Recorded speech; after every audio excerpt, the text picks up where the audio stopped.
Tax haven দেশগুলোতে বাংলাদেশ থেকে অর্থ পাচারের বিষয়ে নিয়ে কথা বলতে আমাদের সাথে সরাসরি যুক্ত হয়েছেন দুদকের আইনজীবী খুরশেদ আলম খান। খুরশিদ আলম খান, আপনাকে স্বাগত। আমাকে শুনতে পাচ্ছেন কিনা? জি, আমি শুনতে পাচ্ছি ম্যাম আপনাকে।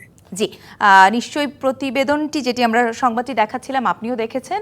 ট্যাক্স হ্যাভেনে যে আমাদের দেশ থেকে নিয়মিত অর্থ পাচার হয় এটি আসলে পুরনো সংবাদ। নতুন করে একটি প্রতিবেদনে উঠে এসেছে হয়তো পরিমাণ যা আগের তুলনায় বেড়েছে। কেন আসলে আমরা এই অর্থ পাচার ঠেকাতে পারছি না? অনেকগুলো সংস্থা তো আছে দেখভালের। জি, আপনাকে ধন্যবাদ। দেখুন, এই সমস্যাটা আমাদের বাংলাদেশের না, আমাদের পাশের দেশ ভারতবর্ষ, পাকিস্তান, নেপাল, শ্রীলঙ্কা এদেরও আছে। ইভেন কি আপনার আসিফ আলী জারদারি, যে বেনজির ভুট্টোর হাজব্যান্ড, তার ছেলের এবং তার দুই মেয়েরও আমরা সংবাদ পেয়েছি কাগজে। তারপরে পাকিস্তানের প্রাক্তন সেনাপ্রধান, তার দুই ছেলের। এটা আসলে অন্যান্য দেশের সঙ্গে আমাদেরও কম্পেয়ার হচ্ছে, তবে আমার মনে হচ্ছে আমাদের পরিমাণটা একটু কম যা পত্রপত্রিকায় প্রকাশিত হয়েছে। এখন দেখুন, আমাদের দেশে অনেকগুলি সংস্থা এর সঙ্গে ডিরেক্টলি ইনভলভ, যেমন দুর্নীতি দমন কমিশন আছে, সিআইডি আছে। এদের চাইতেও গুরুত্বপূর্ণ একটি প্রতিষ্ঠান হলো বাংলাদেশ ব্যাংকের অধীন BFI, Bangladesh financial intelligence unit. এনারা আর্থিক খাতের গোয়েন্দা সংস্থা হিসেবে কাজ করে। এনারা ইন্টেলিজেন্স রিপোর্ট কালেক্ট করে ওনারা দুর্নীতি দমন কমিশনকে দেয় ইনকোয়ারি ইনভেস্টিগেশনের জন্য। তারপরে দুর্নীতি দমন কমিশন এর ভিত্তিতে কাজ করে। এছাড়াও দুর্নীতি দমন কমিশন নিজে স্বউদ্যোগেও অনেক কাজ করে।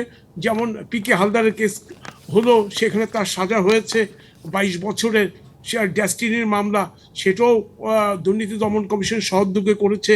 ইউনিপে 2U মামলা, সম্প্রতি আমাদের আপিল বিভাগের একটি রায় প্রকাশিত হয়েছে ওয়েবসাইটে গত দুদিন আগে।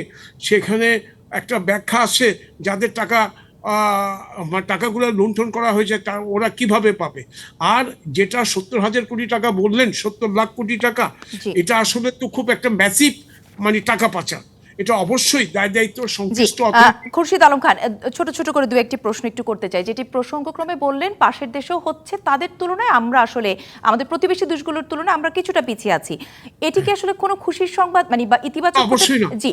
জি, আরেকটি বিষয় সেটি হচ্ছে যে তাদের অর্থনীতির চেয়ে আমাদের অর্থনীতিটা যেহেতু ছোট, কিন্তু আমাদের সেই তুলনায় তো বেশ, আমরা বলছিলাম জিডিপির 1.3% প্রায় আমাদের।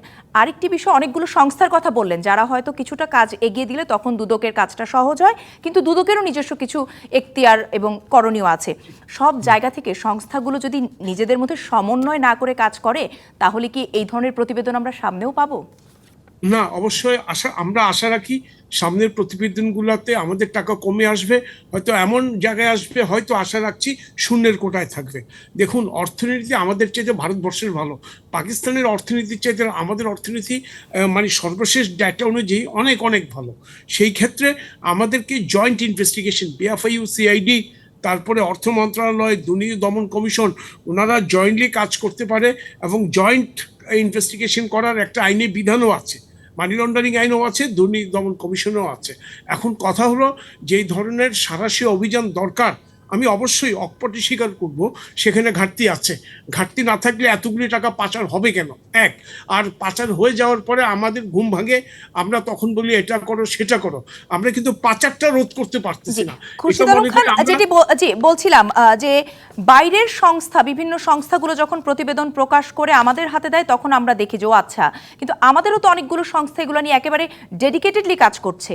তাহলে তাদের দায়বদ্ধতার জায়গা তো আমরা প্রশ্ন তুলতেই পারি। অবশ্যই, আমি তো আপনার সঙ্গে একমত। এটা তো আমাদের জন্য একটা বিব্রতকর, আমার জন্য না, পুরো বাংলাদেশের জন্য একটা বিব্রতকর পরিস্থিতি। আমার দেশে কত টাকা পাচার হচ্ছে, বাইরের একটা সংস্থা আমাকে ব্যাখ্যা দিচ্ছে, এটা ফলো করে পত্রপত্রিকায় ছাপা হচ্ছে, তারপরে আমরা নড়ে চড়ে বসছি। দ্যাট মিনস কি আমাদের সংস্থাগুলো ইনএফেক্টিভ, অথবা ওনারা কাজ করছে না, অথবা কাজ করলে ওনারা গন্তব্যে পৌঁছাতে পারছে না। এইসব জায়গা থেকে আমাদেরকে আসলে শিক্ষা নিতে হবে যে কিভাবে তাদের আগে আমরা জিনিসটা ডিটেক্ট করতে পারি। আমি যতক্ষণ মানিটা ডিটেক্ট করতে না পারবো, টাকাটা কোথায় পাচার হলো, ততক্ষণ পর্যন্ত তো আমি ইনকোয়ারি ইনভেস্টিগেশন করে লাভ হবে না। আমাকে ফার্স্টে হবে ডিটেকশন করতে হবে, টাকাটা কোথায় গেল, কখন গেল, কিভাবে গেল।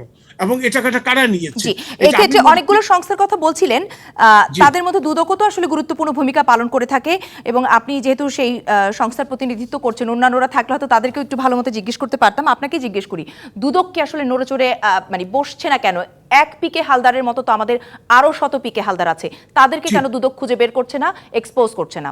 জি জি দেখুন, দুদক অবশ্যই নড়েচড়ে বসছে এবং রিগার্ডিং টাকা পাচার দুদক অত্যন্ত ভিজিল্যান্ট, কিন্তু কথা হলো তথ্যটা সে পেতে হবে। আমি নিজে সহযোগী যে তথ্যগুলো পাই তার চেয়ে অনেক বেশি তথ্য আসে বিএফআইর কাছে, বাংলাদেশ তাদের ফাইন্যান্সিয়াল সঙ্গে দূরত্বটা কোথায় আপনাদের? মানে কখনো কি আমাদের বসা হয় না? বা দূরত্বটা হলো, জি, এটা কিছুই না, এটা হলো কমিউনিকেশন গ্যাপ, এক ধরনের কমিউনিকেশন গ্যাপ, একটা ভিজিলেন্সের অভাব, আমার কাছে তাই মনে হয়।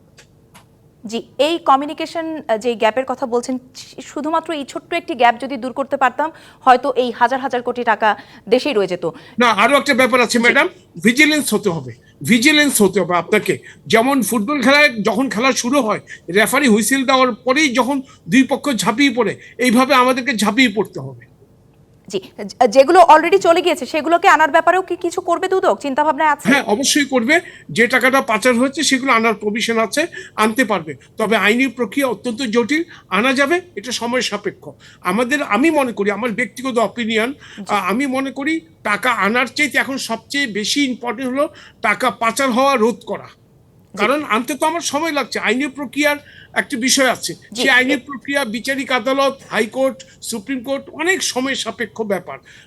আমরা যদি আনবো অবশ্যই, তার জন্য আমরা ভিজিলেন্ট থাকবো, কিন্তু তার আগের কাজ হলো আমাকে টাকা পাচার হওয়ার ক্ষেত্রে প্রতিরোধের ব্যবস্থা করা। জি, এবং এই প্রতিরোধের কাজটা আসলে যে সংস্থাগুলোকে দায়িত্ব দেওয়া হয়েছে নজরদারির, তারা নিজেরা যদি আসলে আপনারা বোঝাপড়াটা শক্ত করতে পারেন তাহলেই কিন্তু সম্ভব। অনেক অনেক ধন্যবাদ অবশ্যই, আমাদেরকে সময় অবশ্যই। দেওয়ার জন্য। আপনাকে অসংখ্য ধন্যবাদ। নগদে 500 টাকা বা তার বেশি পেমেন্টে পেতে পারেন ঢাকায় জমিসহ 20 কোটি টাকার পুরস্কার।